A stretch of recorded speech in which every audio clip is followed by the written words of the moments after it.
Ahora, el problema con la mayoría de los cristianos no es la falta de conocimiento. Muchos cristianos conocen mucho de la Biblia, sino aplicar la Biblia. Ese es el problema de muchos cristianos. No que les falte conocimiento, sino que no aplican la palabra de Dios. Cristianos que cada ratito y cada semana casi están pidiendo consejería para lo mismo, no entienden, no maduran, no aprenden, no aplican la palabra de Dios. Así que muchas personas conocen muchas cosas y hechos ciertos espirituales, pero jamás los integran a su vida. La Biblia nos habla también del granjero, por ejemplo, que trabaja y primero que antes de participar de los frutos de la tierra, pues tiene que preparar el jardín, tiene que preparar la tierra. En 2 Timoteo capítulo 2, en el versículo 6, nos dice la Biblia, el labrador para participar de los frutos debe trabajar primero. En toda cosecha, hermanos, en todo fruto que nosotros recojamos, tenemos que trabajar la tierra bien. Tenemos que preparar la tierra y esto es algo en toda iglesia, en todo negocio, en toda empresa, en toda escuela. Siempre hay que trabajar. Una iglesia no se hace de un día para otro, son años. Esta iglesia ya está pasando los 4 años, pero son años de estar trabajando con la gente, de estar orando, de estar discipulando, lo mismo que un puesto de tacos, un mismo puesto de tortas, cualquier cosa en la vida, la tierra hay que trabajarla para poder luego nosotros disfrutar del trabajo de esto que hemos nosotros trabajado. Esto no se llama egoísmo, esto se llama sobrevivencia. Otro aspecto nosotros también lo podemos encontrar en Gálatas 6:9, que nos dice, no nos cansemos pues de hacer el bien, porque a su tiempo segaremos si no desmayamos. No te canses de hacer bien. Es que ya me cansé de ser buena onda. Ya me cansé de ser tan linda con mi familia. No te canses, sigue siendo linda, sigue siendo buena onda, sigue predicando de Cristo, sigue orando por tus familiares inconversos.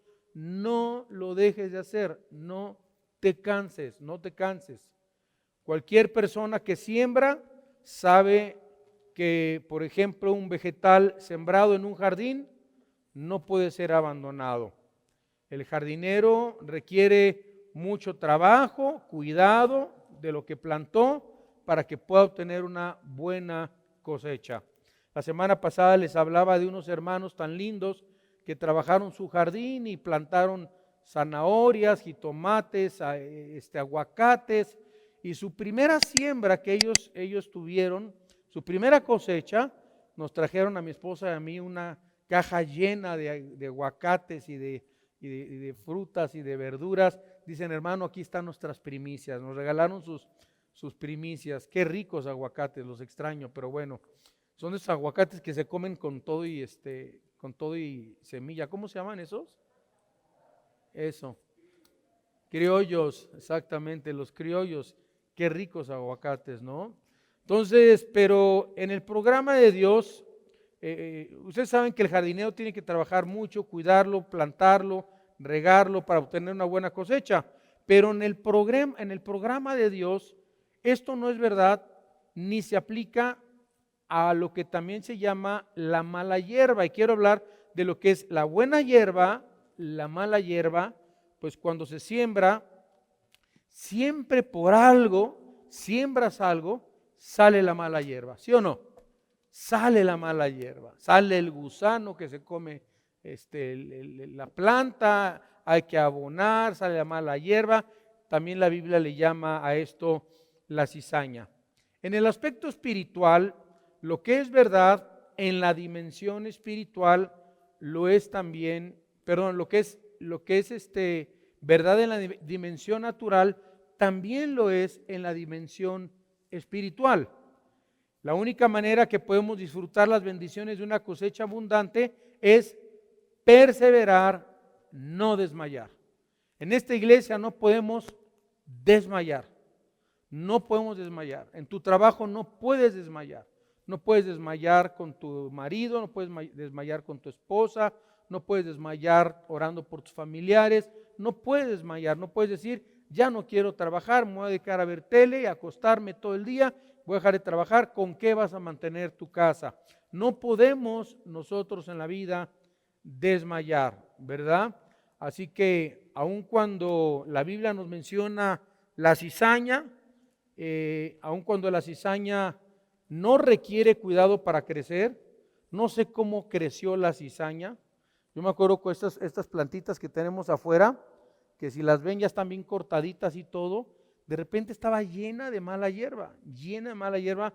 Le pedí a un hermano que trabaja en el jardín, le dije, déjemelas bonitas, póngale unas piedritas blancas. Estuvo arrancando la mala hierba.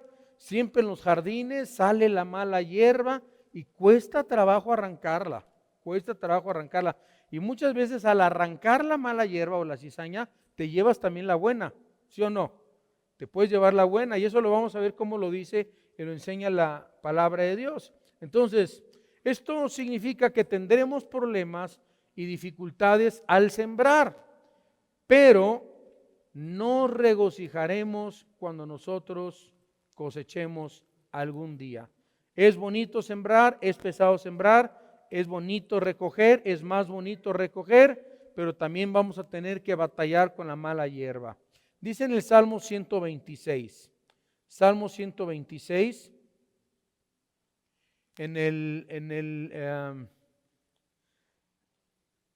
Salmo 126, versículo 5, nos dice la Biblia, los que sembraron con lágrimas, con regocijo segarán, irán dando y llorando el que lleva la preciosa semilla, mas volverá a venir con regocijo trayendo sus gavillas. O sea, no quieran nunca nada rápido. No sean impacientes, jóvenes, los que están empezando un negocio, un trabajo. Dice la Biblia que vas a tener que sembrar con lágrimas. Va a doler, va a costar trabajo, ¿verdad? Si tú a la semana te desesperas y dices, no, es que este trabajo no lo hace, y así vas a estar toda la vida, una semana con un trabajo, otra semana con otro trabajo. O sea, nunca sembraste nada en tu vida. ¿Cómo vas a poder también tú cosechar? Aún el mismo Señor Jesucristo, cuando sembró la buena semilla, dice la Biblia que vino el enemigo a sembrar junto a la buena semilla la mala semilla o la cizaña, para crear dificultades a la buena semilla o a la buena planta. En Mateo capítulo 4, Mateo capítulo 13, encontramos esta enseñanza de nuestro Señor. Mateo capítulo 13, versículo 24, que nos dice así.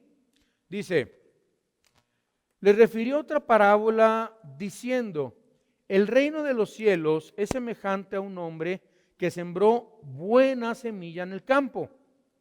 Pero mientras dormían los hombres, vino su enemigo y sembró, ¿qué cosa? Cizaña. Vino y sembró cizaña entre el trigo y se fue. Y cuando salió la hierba y dio fruto, entonces apareció también la cizaña. Vinieron entonces los siervos del padre de familia y le dijeron, Señor, ¿no sembraste buena semilla en tu campo? ¿De dónde pues tienes cizaña? Él les dijo, un enemigo ha hecho esto. Y los siervos le dijeron, ¿quieres pues que vayamos y la arranquemos? Y él les dijo, no sea que al arrancar la cizaña, arranquéis también con ella el trigo.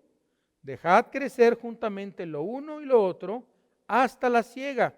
Y al tiempo de la siega, yo diré a los segadores, recoged primero la cizaña, atadla en manojos para quemarla, pero recoger el trigo en mi grano. Y así en toda la vida, en la iglesia hay trigo, hay cizaña.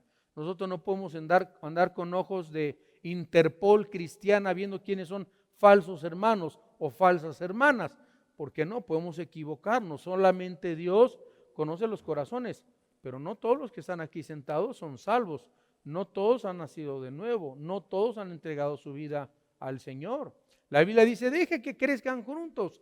Llegará un momento en que vamos a atar en unos manojos la cizaña y lo vamos a arrojar al fuego. Aquí se está refiriendo al infierno. O sea, no todos los que están en la iglesia se van a ir al cielo. No todos los que van a una congregación se van a ir al cielo. Va a llegar un día en que Dios va a separar a las ovejas de los cabritos. Ustedes lo han leído en la Biblia. Unos serán arrojados al lago de fuego, unos antes se van a ir al infierno, porque primero es el infierno, que está en el centro de la tierra.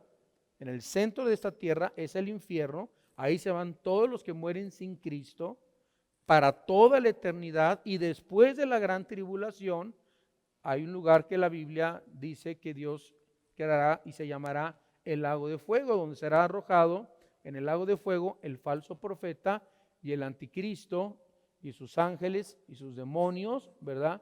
Y todos los que murieron sin Cristo y no entregaron su vida a Cristo, los que no se arrepintieron de sus pecados, los que no vivieron para el Señor, los que no nacieron de nuevo, vaya, estarán allá por toda la eternidad. La Biblia dice llorar, dice crujir de dientes, ¿verdad?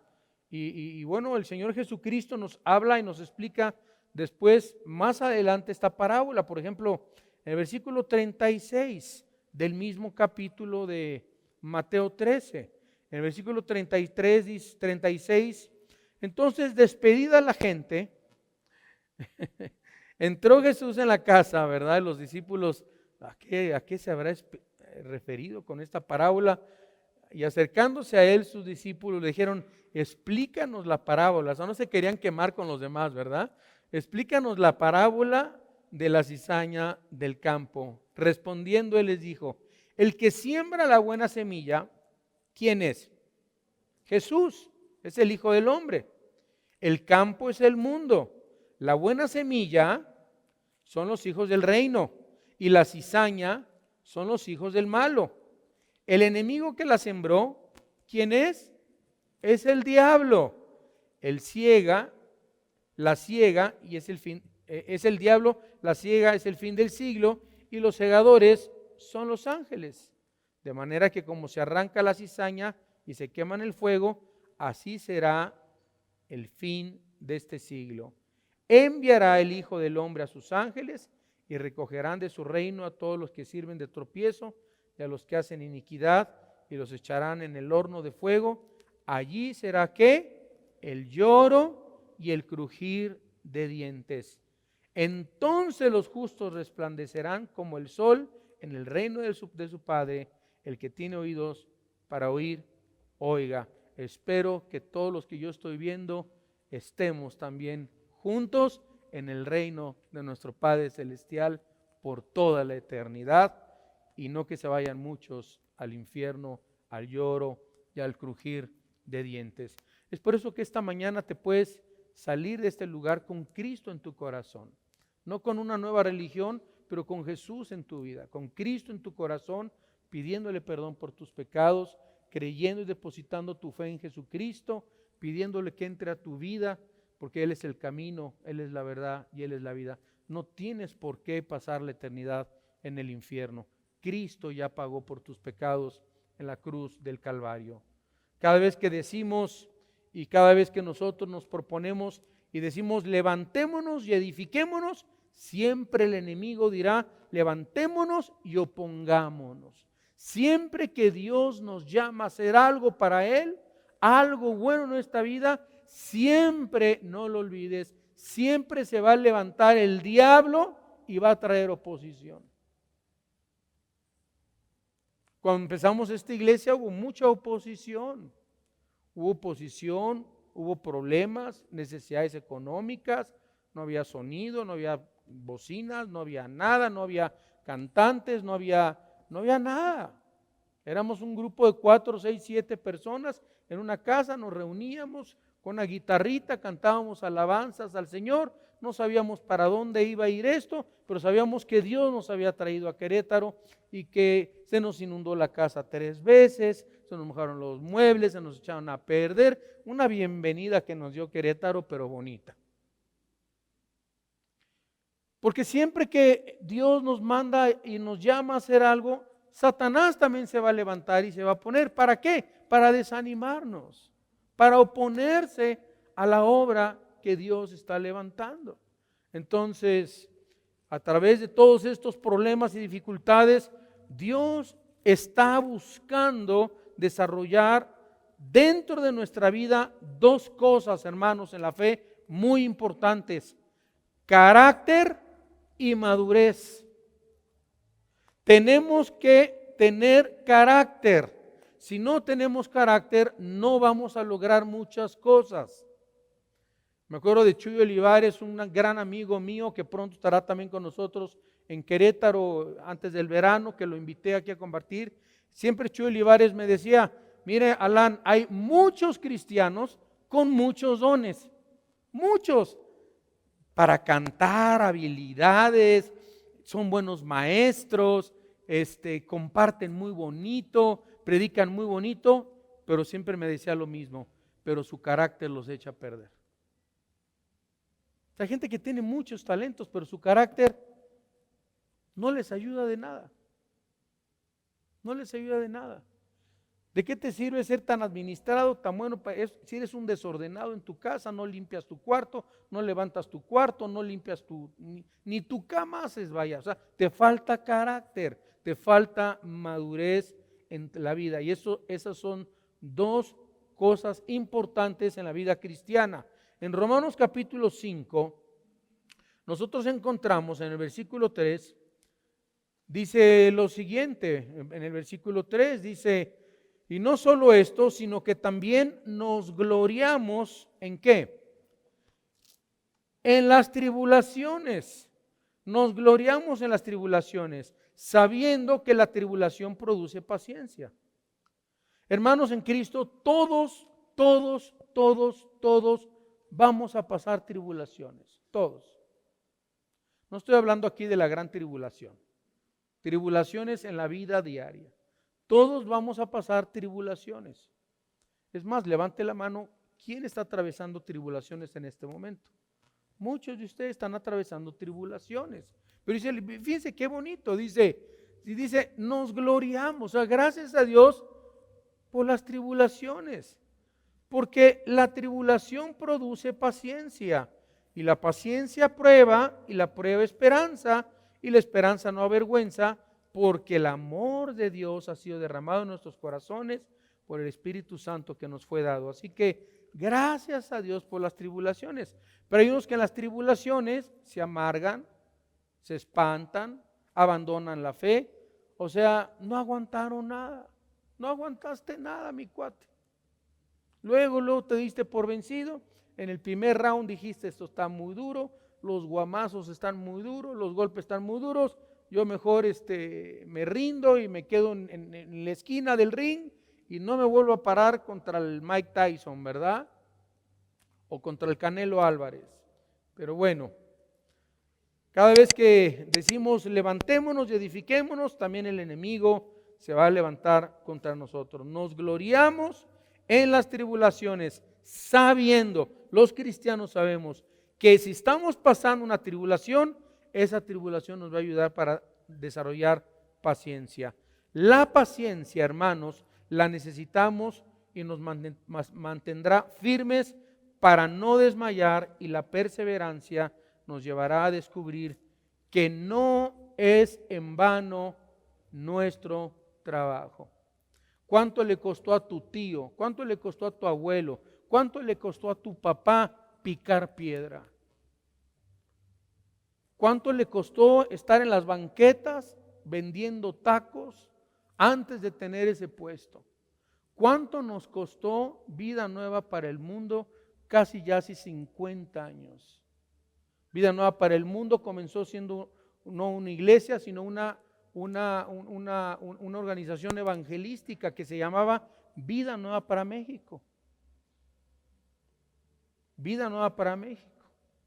Y nuestra primera iglesia surgió de un garage hace más de 45 años, allá en la Ciudad de México, donde vivimos en Arboledas, vivimos allá en Tecamachalco, vivimos en varias partes de la Ciudad de México, Empezamos en un salón, en un garage, nuestra casa, con una guitarrita también. Nadie conocía a mi papá, nadie sabía que no se llamaba Vida Nueva, se llamaba Iglesia Cristiana Fundamental de México. Hágame el favor, el nombrecito que le pusimos. Así se llamó nuestra primera iglesia, Iglesia Cristiana Fundamental de México. Asústame, pero bueno. y después hubo una división muy fea en la iglesia y en fin, pasaron muchas cosas, pasaron muchas pruebas. Era todos los domingos, cargar una pick-up como la que tenemos ahí de carga para la iglesia, cargarla en la mañana, subir los instrumentos y recogerlos en casa de unos hermanos que nos los guardaban. Me acuerdo, me tocó esa época de staff, conectar los instrumentos, y luego a mí me tocaba dirigir la alabanza. Imagínense qué mal andábamos que yo dirigía la alabanza, luego me tocaba predicar, luego dar consejería, luego guardar los instrumentos y luego volverlos a llevar. Bueno, empezábamos a las 6 de la mañana, acabábamos a las 7 de la noche. Y así estuvimos casi 10 años, picando piedra. Ese trabajo ya lo hicimos, ya lo realizamos. Ahora lo están haciendo otros muchachos y gracias a Dios. Y tuvimos edecanes y tuvimos seguridad. Y en fin, hay gente que picó piedra, hay gente que tiene lo que tú tienes. Gracias a Dios hay una iglesia Vida Nueva para el Mundo. Hay gente que picó piedra por muchos años. Mi papá, mi tío Alejandro Alducin, su servidor. Trabajamos muchos años para que existiera ahora Vida Nueva para el Mundo en diferentes partes del mundo y en México. Pero no es fácil. No es fácil. Voy a abrir mi congre, así dicen muchos, no ni lo que están diciendo, man. Pero bueno, vamos a Hebreos capítulo 12. Hebreos capítulo 12, versículo 1. Fíjense lo que dice la palabra de Dios. Dice, por tanto nosotros también, teniendo en derredor, 12:1, por tanto nosotros también teniendo en derredor nuestro tan grande nube de testigos, despojémonos de ¿qué? De todo peso y del pecado que nos asedia y corramos ¿con qué? Con paciencia la carrera que tenemos por delante, puestos los ojos en Jesús, el autor y consumador de la fe, el cual por el gozo puesto delante de él, sufrió la cruz, menospreciando el oprobio, y se sentó a la diestra de Dios. Así que la Biblia nos dice, corramos la vida cristiana, no hay prisa, dice, con paciencia. No quieras ser pastor en 3, 4 años, ¿verdad? Ten paciencia, prepárate, estudia la Biblia, estudia teología, lee Biblia, lee libros cristianos, quieres ser chef, quieres ser doctor, estudia, métete, trabaja, haz tu especialidad, son años, son lectura, es paciencia. Dice la Biblia, quitémonos todo el peso. ¿Cuál es el peso? A veces es la flojera, a veces es la amargura, a veces es el resentimiento. Todas esas cosas te van a pesar y mucho. Y no te van a ayudar en tu carrera, en la carrera cristiana. Obviamente aquí no está hablando de la carrera en la fe, la carrera que corremos con Cristo. Y por eso dice la Biblia, puesto los ojos en Jesús, siempre viendo a Jesús, no a la hermana, no al hermano, no al pastor, siempre mis ojos puestos en Jesús. ¿Por qué? Porque los hombres me van a frustrar, me van a amargar. Mis ojos están puestos en el Señor. Él nunca me va a amargar, Él nunca me va a decepcionar, Él nunca me va a defraudar, ¿verdad? Y hay hermanos que dicen, ay, es que en la iglesia me vio feo el hermano, ya no voy. Imagínense, no.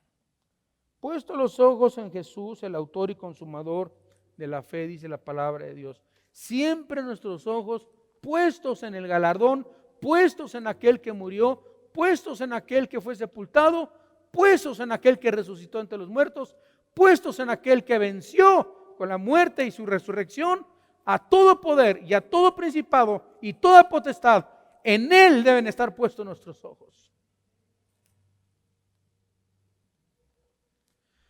la paciencia. El ejemplo del apóstol Pablo lo podemos ver en el diseño de Dios al permitir problemas en nuestra vida,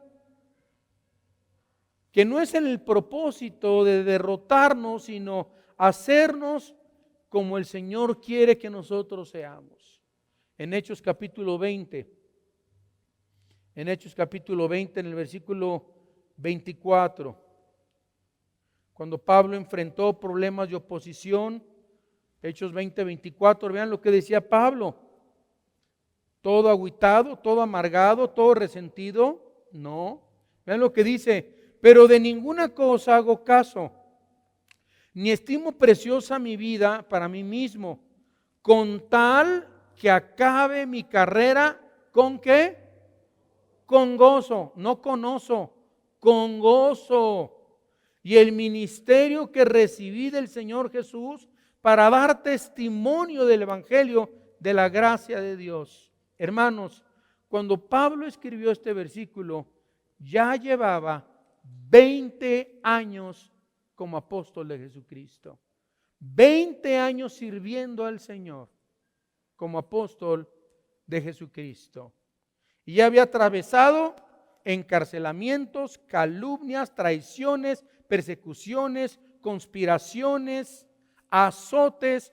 Vamos a 2 Corintios. Vamos a 2 Corintios y vamos a leer el capítulo 4, versículo 8. Vean qué hermoso, qué palabras de Pablo, que dice que estamos atribulados en todo. ¿Ya lo encontraron? 2 Corintios 4, 8 dice que estamos atribulados en todo, mas no angustiados. Tenemos muchos apuros, pero no desesperados. Perseguidos, mas no desamparados. Derribados, pero no destruidos. Tenemos tribulaciones, ya levantamos la mano muchos que sí, pero no estamos angustiados. No estamos comiendo las uñas y ay, y mi chocho, y ay, y mi tequila, y ay, y mi esto, y mi toque, y mi raya, no, dice, estamos atribulados en todo, pero no estamos angustiados. Estamos en apuros, sí, hay muchos apuros, pero no estamos desesperados. Perseguidos, sí nos persiguen, pero no estamos desamparados, derribados, pero no destruidos, no caídos, hermanos. Qué hermoso lo menciona el apóstol. Y si leemos en el capítulo 6 de 2 Corintios, en el versículo 3, 2 Corintios 6, 3, que dice: no damos a nadie ninguna ocasión de tropiezo para que nuestro ministerio no sea vituperado. Antes bien, nos recomendamos en todo como ministros de Dios, en mucha paciencia,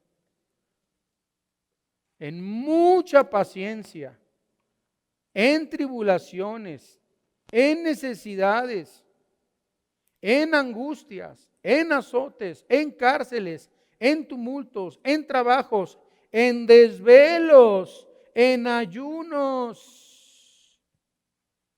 ¿Ya vieron, hermanos?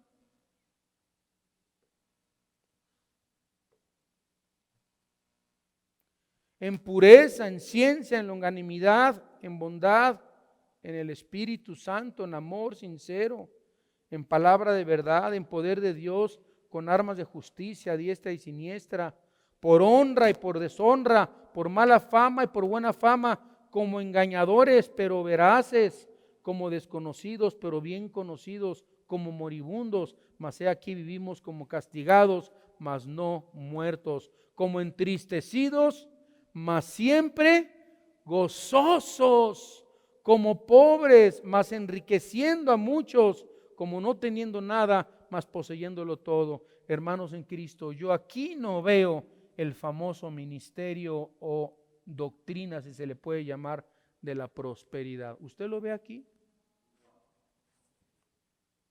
Tienes que ser rico, no te puede faltar nada. Lo que le llaman también la cuarta dimensión, que solamente lo tienes que declarar y tú tienes que ver una camioneta del año, imaginar y tener tanta fe y Dios te la va a dar. No, pues todos serían cristianos si fuera esto cierto. Pablo lo dice y es bien claro: castigados, mas no muertos, entristecidos, pobres, mas enriqueciendo a muchos, porque somos ricos en Cristo Jesús. Ya vimos la semana pasada, no es mala la pobreza, si Dios te digo, no es mala la riqueza o la pobreza mientras estés lleno de Dios y tengas la facultad para disfrutar lo que Dios te ha dado. Es precioso lo que nos enseña la palabra de Dios, el apóstol Pablo en el capítulo 11. Vamos al capítulo 11 de 2 de Corintios y sigamos aprendiendo de Pablo. 2 de Corintios capítulo 11, versículo 24. Dice: de los judíos 5 veces he recibido 40 azotes menos uno. O sea, ¿cuántos? 39. Dice: 3 veces he sido azotado con varas, una vez apedreado, 3 veces he padecido naufragio, una noche y un día he estado como náufrago en alta mar, en camino muchas veces, en peligros de ríos, peligros de ladrones, peligros de mi nación, peligros de los gentiles, peligros en la ciudad, peligros en el desierto, peligros en el mar, peligros entre falsos hermanos, en trabajo y fatiga y en muchos desvelos, en hambre y sed.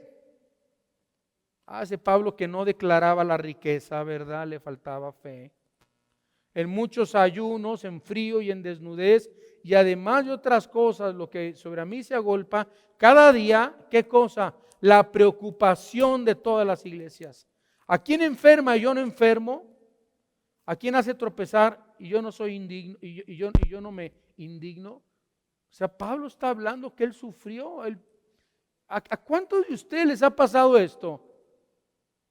A ninguno. A ninguno de ustedes les ha pasado esto. A ninguno de ustedes lo ha metido a la cárcel por su fe en Cristo. Estaríamos ahorita en China, llega la policía y todos nos vamos 5 años por congregarnos. Me acuerdo de los misioneros americanos que van a China a ministrar a los chinos. Los invitaron a ministrar y se enteran los hermanos americanos, ¿verdad? Que los hermanos chinos viajan 12 horas para congregarse los domingos en un lugar especial que tienen ellos para congregarse. 12 horas los domingos y 12 horas de regreso, hermanos. Y predica el ministro y dice: si llegara la policía, hermanos, si llegara la policía, ¿qué pasará con todos nosotros? Y por ahí un chino le dice: 5 años de prisión. Ya nosotros, ¿qué pasarnos? Los deportan, se los regresan. Hermanos, ¿cuántos han estado en prisión? Todos levantaron la mano. Todos. Y no se dejaban de congregar, hermanos. Y le dice un chino al misionero, le dice: oren para que en China tengamos libertad como en los Estados Unidos de podernos congregar y alabar a Dios sin ser perseguidos. Y dice el ministro: no, oren ustedes por nosotros, porque en Estados Unidos no aman a Dios como ustedes lo aman aquí en China. Porque ustedes están sentados en el piso, no tienen aire acondicionado, no tienen luces y rayos láser y tanta cosa que le están metiendo ya a las iglesias para atraer al mundo, para jalarse a la gente. Hermanos, si hay algo que debe de jalar a la gente es la palabra de Dios, las sagradas escrituras. Esto es lo que cambia vidas y corazones. Oren por nosotros, Porque en Estados Unidos, si no tienes alfombras persas y si no tienes aire acondicionado y si la iglesia te queda más de 15 minutos, la gente ya no se congrega. Y ustedes han viajado 12 horas para llegar hasta estas conferencias. Aquí no somos perseguidos, tenemos libertad todavía. Hay unos que por coronavirus no van a la iglesia, pero si van a Walmart, si van al mercado sobre ruedas, si van al cine, si van a muchos lados. No, pero en la congre ahí sí me puedo contagiar. Ponemos tantas excusas, hermanos, tantas excusas. A nosotros no nos prenden vivos como antorchas como los antiguos cristianos. Eras cristiano y te enterraban en una estaca y te echaban petróleo y te prendían vivo para iluminar los ejércitos de los soldados romanos. Los echaban a los leones. Si tú te congregas mañana, a tu hija la echan a los leones y ahí está la mamá viendo cómo le arrancan la cabeza a su hija, un león. Y la iglesia se ha permanecido y ha permanecido y ha permanecido y ha permanecido hasta nuestros días, porque muchos conocemos el poder de Dios en la iglesia de Cristo. Somos edificados por la iglesia, somos edificados por la palabra de Dios. Pablo lo sabía en Romanos 8:28, conocemos este versículo de memoria, ¿verdad que sí?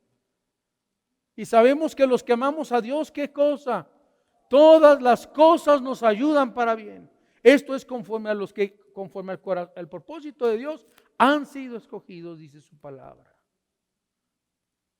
Es la escuela de Dios. Si pudiéramos ver las cosas desde la perspectiva divina, podríamos aprender, hermanos, que las tardanzas de Dios son la disciplina y la preparación de Dios para cosas mejores. ¿Por qué se ha tardado Dios en convertir a mi esposo, a mi hija, a mi hijo? Porque es una escuela, hermanos. Es la escuela de Dios. Nada es automático, nada es rápido, nada es instantáneo, todo toma tiempo. Antes de que Moisés pudiera ser el líder de más de 1 millón de personas, tuvo que prepararlo Dios. ¿Cuántos años? 40 años en el desierto. ¿Cuántas veces tuvo que sufrir David persecución, matanza, intento de homicidio, huyendo a las colinas, en el palacio del rey Saúl, siendo él el ungido para ser el próximo rey? ¿Cuánto tuvo que aprender David en esa escuela de sufrimiento? Huyendo a las colinas, huyendo al mar muerto, huyendo con 300 que luego se les llaman valientes, pero antes de ser valientes dice la Biblia que se fueron 300 amargados, endeudados y de lo peorcito de Israel. Y David los convirtió en sus 300 guerreros valientes. En Primera de Samuel, en el capítulo 30, Primera de Samuel capítulo 30, nos enseña la Biblia en el versículo 1. Cuando David y sus hombres vinieron a Siclag, al tercer día los de Amalec habían invadido el Negev y a Siclag. Y habían asolado a Siclag y le habían prendido fuego y se habían llevado cautivas a las mujeres y a todos los que estaban allí, desde el menor hasta el mayor, pero a nadie habían dado muerte, sino se los habían llevado al seguir su camino. Vino pues David con los suyos a la ciudad, y aquí que estaba quemada, y sus mujeres y sus hijos e hijas habían sido llevados cautivos. Entonces David y la gente que con él estaba alzaron su voz y lloraron. Fíjense cuánto lloraron, hasta les faltaron las fuerzas para llorar. Ya no tenían fuerzas para seguir llorando. Las dos mujeres de David, Aminoam, Jezreelita, y Abigail, la que fue mujer de Nabal de Carmel, también eran cautivas. Pero vean lo que dice el versículo 6. Y David se angustió mucho, porque el pueblo hablaba de apedrearlo, pues todo el pueblo estaba ¿en qué? En amargura de alma. Pues sí, pues le secuestraron a la esposa, a la hija, todo el mundo le secuestraron a su esposa y a sus hijas y a sus hijos, cada uno por sus hijos y por sus hijas. Mas David, fíjense qué pasó, mas David se fortaleció en Jehová. No dijo, pásenme mi chocho. Háblenle al psiquiatra. Búsquenme un psicólogo. Hermanos en Cristo, debemos entender que no más hay una forma, y es fortaleciéndonos en el poder de Dios y de su fuerza. Nada más. Está dura la lucha, está dura la batalla, está dura las cosas. Fortalécete en el Señor. Agarra fuerzas en Dios. Como dice mi papá, agarre piedras y no chille. Todas las veces que no sepamos qué hacer, les quiero leer unos versículos. ¿Qué podemos hacer? Salmos capítulo 37. Salmos capítulo 37. Versículo 7. Guarda silencio ante Jehová y espera en él. No te alteres con motivo de que prospera en su camino por el hombre que hace maldades. Entonces, fortalécete en el Señor, guarda silencio ante Jehová. ¿Qué es guardar silencio ante Jehová? Orar y quedarte callado y decir, estoy confiando en ti, Señor. Estoy confiando en ti. Salmo 40, versículo 1.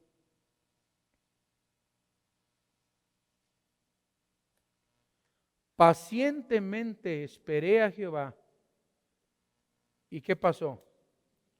Y se inclinó a mí y oyó mi clamor. Pero fíjense cómo dice otra vez, pacientemente, pacientemente. Éxodo 14, versículo 13. Y Moisés dijo al pueblo, no temáis, estad firmes y ved la salvación que Jehová hará hoy con vosotros, porque los egipcios que hoy habéis visto, nunca más para siempre los veréis. Y Jehová peleará por vosotros. ¿Y ustedes qué les toca hacer? Tranquilos, tranquilos, hermanos. Tranquilo. Pero es que vienen los egipcios atrás y está el río, el mar rojo delante. ¿Qué onda, Moy? A David lo querían apedrear. A Moisés lo querían apedrear. Y le dice, espérense, van a ver la mano de Dios. Cuando menos nos lo esperamos, hermanos, sucede el milagro del Señor. Viene el milagro de Dios. Dios les abre el mar. Si Dios abrió el mar, ¿crees que Dios no va a abrir puertas en tu vida? Si estás esperando en Él, si estás confiando en Él. Es que hay pandemias, que se está cerrando todo. Espera pacientemente y vean la mano de Dios. Las crisis son las mejores oportunidades donde Dios nos abre las puertas más grandes. Son oportunidades de Dios. Salmo capítulo 62. Salmos capítulo 62, versículo 5. Dice, alma mía en Dios solamente reposa, porque Él es mi esperanza. Todos nos hablan de reposar, de aguardar, de guardar silencio, de esperar, de estar tranquilos, de estar confiados, confiando en nuestro Señor. ¿Por qué es tan difícil esperar, hermanos? Porque somos por naturaleza desesperados. Porque nuestra carne anhela ser en lugar de esperar en Dios. Y Dios está más interesado en nuestro ser, en que nosotros seamos o hagamos. A veces queremos hacer tantas cosas pero Dios no ha cambiado nuestro corazón. Dios quiere tratar conmigo antes de que yo pueda tratar con los demás. En estos momentos de espera, Dios promete fortalecernos interiormente. En Isaías capítulo 40,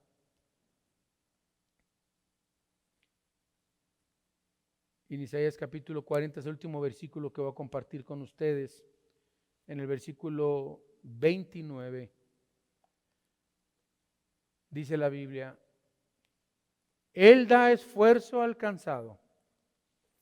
Y dice: y multiplica las fuerzas al que no tiene ningunas. Los muchachos se fatigan y se cansan. Los jóvenes flaquean y caen. Pero los que esperan a Jehová tendrán nuevas fuerzas. Levantarán alas como las águilas. Correrán y no se cansarán. Caminarán y no se fatigarán.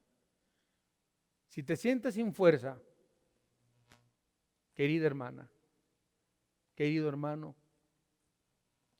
si te sientes sin fuerza, decaído, desanimada, desanimado, espera en el Señor. Y para esperar en el Señor, aprendemos aquí 3 cosas, anótenlas, 3 cosas. 1, levantarán alas como las águilas, dice la Biblia. 1, levantarán alas como las águilas. Y esto se refiere a experiencias que están arriba de lo terrenal. Ustedes saben que las águilas son la única ave en el mundo que cuando viene la tormenta, el águila atraviesa la tormenta y el águila vuela arriba de la tormenta. Entonces el águila ve desde arribita todo, ¿sí? Hello. La Biblia dice que Dios nos va a dar alas como las águilas para poder atravesar la tormenta y ver desde otra perspectiva, que en la Biblia se llama esa doctrina sabiduría. La sabiduría en la Biblia es ver las cosas que nos rodean, las cosas a nuestro alrededor con los mismos ojos que Dios los ve. Esa es sabiduría. ¿Cómo ve Dios tu problema financiero? ¿Cómo ve Dios tu problema económico? ¿Cómo ve Dios tu enfermedad? ¿Cómo ve Dios tu cáncer? Dios lo ve desde otra perspectiva que tú no tienes esa. Por eso necesitamos sabiduría. Sabiduría también es saber aplicar las Sagradas Escrituras a nuestro diario andar y a nuestros problemas diarios que vivimos todos los días. Eso es sabiduría. Número 2, correrán y no se cansarán. Siempre que alguien corre, se acaba cansando, lógicamente, pero cuando esperamos en el Señor, tendremos un vigor continuo para seguir adelante, sin temor a desfallecer, por causa de que Dios nos está fortaleciendo. Por eso, tengo 33 años de pastor, más de 40 años de cristiano, y les puedo decir, ¿quién me ha dado vigor? ¿Quién me ha dado fuerzas? Y muchos de ustedes también lo pueden decir, Dios, su palabra. Son 5 iglesias, esta es la 5ª iglesia que me toca abrir y pastorear, todas las he pastoreado. ¿De dónde han salido las fuerzas? Ha sido Dios. Dios nos da las fuerzas. Y número 3, caminarán y no se fatigarán. Caminarán y no se fatigarán. Y esto involucra las diarias actividades del día. Y en todas ellas, hermanos, Dios nos dará la fuerza para no desanimarnos ni sentir que ya no podemos. Cierro con esto. Concluyo con esto. Aprendiendo, ¿verdad?, de nuestros errores. Otra área de la perseverancia es no nos dejemos caer. No nos desanimemos por los errores que cometimos en el pasado. Tenemos errores feos, fuertes muchas veces, algunos inclusive muy gachos, muy fuertes. Satanás siempre te va a recordar tu pasado. Siempre, es un acusador. No existe ninguna persona que no haya cometido errores en su pasado. La grandeza del carácter no consiste en no cometer errores, sino en que aprendamos de nuestros errores. Si las equivocaciones de tu pasado te han derrotado, entonces eres esclavo de tu pasado. Y la consecuencia en tu vida va a ser la amargura, el resentimiento, y por eso siempre te estás criticando. Hay gente que se critica constantemente. Quiero terminar con un ejemplo, porque el arma más poderosa del diablo, considero, se llama el desánimo. Se cuenta un cuento, una historia, no es verdad, pero que el diablo se quiso retirar de ser diablo, dijo, ya no quiero ser más diablo. Entonces puso el diablo a la venta todas sus armas. Ahí estaba la amargura, ahí estaba el resentimiento, ahí estaba el odio, ahí estaba el homicidio, en fin, era una galería llena de armas. Pero había un arma que costaba muchísimo dinero, muchísimo. Y le preguntan, diablo, ¿cómo se llama esa arma? Y dice, es la cuña del desaliento. ¿Y por qué vale tanto? Y contesta y dice, porque esa arma la puedo utilizar en la maestra de escuela dominical, en el pastor, en el cristiano, en la cristiana, en la edecán, en la del coro. Y cuando yo introduzco esa arma, la vida cristiana se viene para abajo, se desaniman y dejan de servir a su Dios. Dicen que es tan cara esa arma que nunca la pudo vender y nunca pudo dejar de ser diablo. El desánimo, hermanos, el desánimo. Una vez desanimados, el diablo puede hacer con nosotros lo que quiera. Nos puede inyectar confusión, soledad, escuche bien, ideas de suicidio, depresión, soledad, autolástima. No es justo, teniendo un Dios tan grande, que vivas desanimada o que vivas desanimado.